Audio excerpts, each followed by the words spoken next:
सुस्वागत दर्शक बंधु आपण को हार्दिक नमस्कार आउ सादर अभिनंदन आमर आउ एक नुआ भिडियो को। दर्शक बंधु घर कांथ और बाड़ आदि निर्माण पर व्यवहृत सामग्री भितर इटा होची अन्यतम।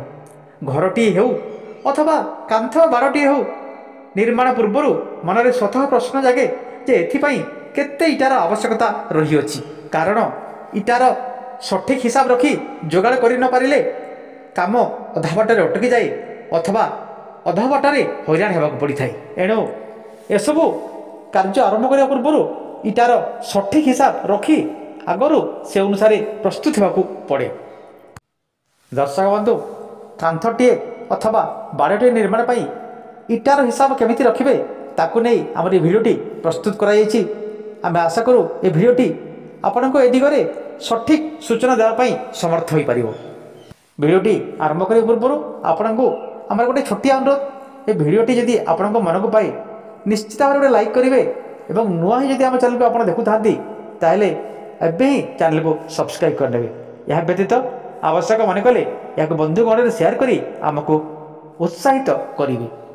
ताहले आ डेर न करी आरंभ करवा देखिबा एही भिडियोटी। दर्शक बंधु आपण ये जो कांथटी को देखुंट यार दैर्घ्य है 20 फुट, दैर्घ्य बा लंब 20 फुट, कांतर प्रस्थ 9 इंच। 9 इंच अर्थात आप बुझीपे ये कांथटी गोटे इटार तैयारी, गोटे इटार दैर्घ्य आप जानी 9 इंच होता है। तेणु जेहेतु गोटे इटार तैयारी ये कांथ तार प्रस्थ बा चौड़ा 9 इंच अटे, दैर्घ्य 20 फुट, प्रस्थ 9 इंच एवं कांथर उच्चता 10 फुट। दर्शक बंधु एबे आमे जानिबा ए कांथ तैयारी पई केते इटा आवश्यक अटे। दर्शक बंधु ध्यान दियंतु, कांथर दैर्घ्य 20 फुट, कांथर चौड़ा बा प्रस्थ 9 इंच एवं उच्चता 10 फुट। एही कांथ निर्माण पई केते इटा आवश्यक हबो ताकू जानिबा को हेले आमको कांथर घनफल निर्णय करने हम एवं तापरे इटार घनफल निर्णय करी कांथर घनफल को इटार घनफल रे भाग करने को हम। कांथरे केते इटार आवश्यकता अच्छी जानिबा पई सूत्रटी है कांथर घनफल विभक्त इटार घनफल। ताले प्रथमे आमे कांथर घनफल निर्णय करिबा।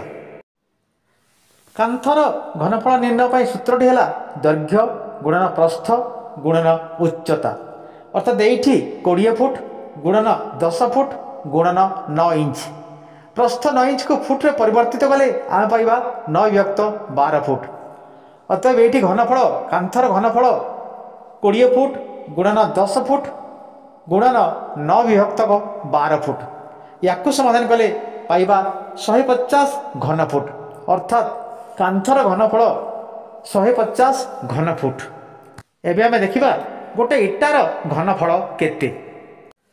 दर्शक बंधु इटा तो विभिन्न साइज रे मिली पारे, किंतु गोटे स्टैंडर्ड इटार साइज है दैर्घ्य 9 इंच, प्रस्थ 4.5 इंच एवं उच्चता 3 इंच।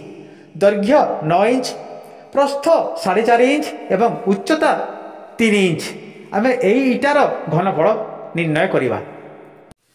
अतएव ये इटार घनफल समान 9 इंच गुणन 4.5 इंच गुणन 3 इंच। आम जदि इंच को फुट रे परिवर्तित करिबा ताहले इटार घनफल हम 9 विभक्त 12 फुट गुणन 4.5 विभक्त 12 फुट गुणन 3 विभक्त 12 फुट। आमे याकू समाधान कले पाइबा 0.0703 घन फुट, अर्थात इटार घनफल है 0.0703 घन फुट। एबे कांथर घनफल को इटार घनफल रे भाग कले आमे पाइबा आवश्यक इटार संख्या। तो ये कांथर घनफल 150 घन फुट विभक्त इटार घनफल 0.0703 घन फुट। एबे आमे याकू समाधान कले पाइबा 2133.71 बा राउंड फिगर 2134, अर्थात आवश्यक इटार संख्या है 2134। दर्शक बंधु एबे आमे ई हिसाब टी को आउ टिके आग को बढ़ाई देखिबा। दर्शक बंधु आमे देखिले आवश्यक इटार संख्या 2134 किंतु दर्शक बंधु केवल इटार तो काम चलबनी इटा को जोड़िबा पई तो पुणी सीमेंट और बालीर मिश्रण और मसला दरकार इंग्राजी रे जहाँ कह जाए मोटार ता तो पुणी दरकार। एणु एठी आमको मन रखा हम जेहेतु सीमेंट और बालीर मिश्रण भी ये कांथरे लगुच जोड़ापी इटा को तेबे इटार संख्या कमिब तो केते कमिब गोटे हारारी हिसाब रू जना पड़ी प्राय 10% इटार संख्या कमी जाए। तेणु आम जिते इटा ये हिसाब को रखीचे सेठू आमको 10% माइनस करने को हम ये 2134 खंड इटार 10% आम हिसाब कले पाइबा 213 खंड अर्थात आवश्यक इटा संख्यार 213 खंड इटा आमको बाद देवा हम। दर्शक बंधु ये आउ गोटे गुरुत्वपूर्ण कथा को आमको नजर देवा हम इटा नेबा आनिबा समय काम कला समय बहु इटा भांगी नष्ट हो जाए तेणु से सबू क्षय क्षति को भरणा करने आमको 5% इटा अधिक रखा हम अर्थात आम बाली एवं सीमेंटर मिश्रण जहाँ इटा को जोड़ा व्यवहृत कराए आम 10% माइनस करते किंतु एवं क्षय क्षति आम 5% जोड़ा अर्थात 2134 खंडर 5% जदि आम बाहर करवा आम पाइबा 107 खंड इटा अर्थात आम जो पूर्वर देखी 2134 खंड इटा आम से 10% माइनस करुले 10% इटा संख्या बाद दौले एबे आउ 5% संख्या आम जोड़िले तो ये आवश्यक इटा संख्या केते हम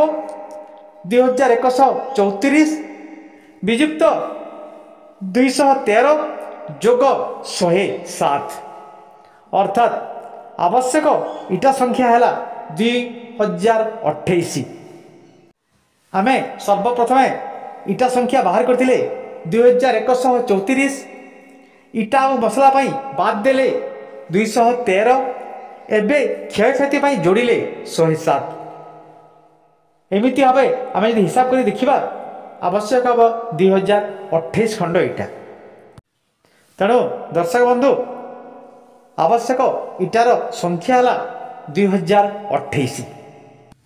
दर्शक बंधु आमर ये भिडर ये परिसमाप्ति ए भिडटी यदि आपण मन को पाई था निश्चित भाव लाइक करेंगे और नुहाई आम चैनल को देखुले एहीपरि उपयोगी भिड पाइबा निमंते चैनल को एबे ही सब्सक्राइब करने। आपन को बहुत बहुत धन्यवाद।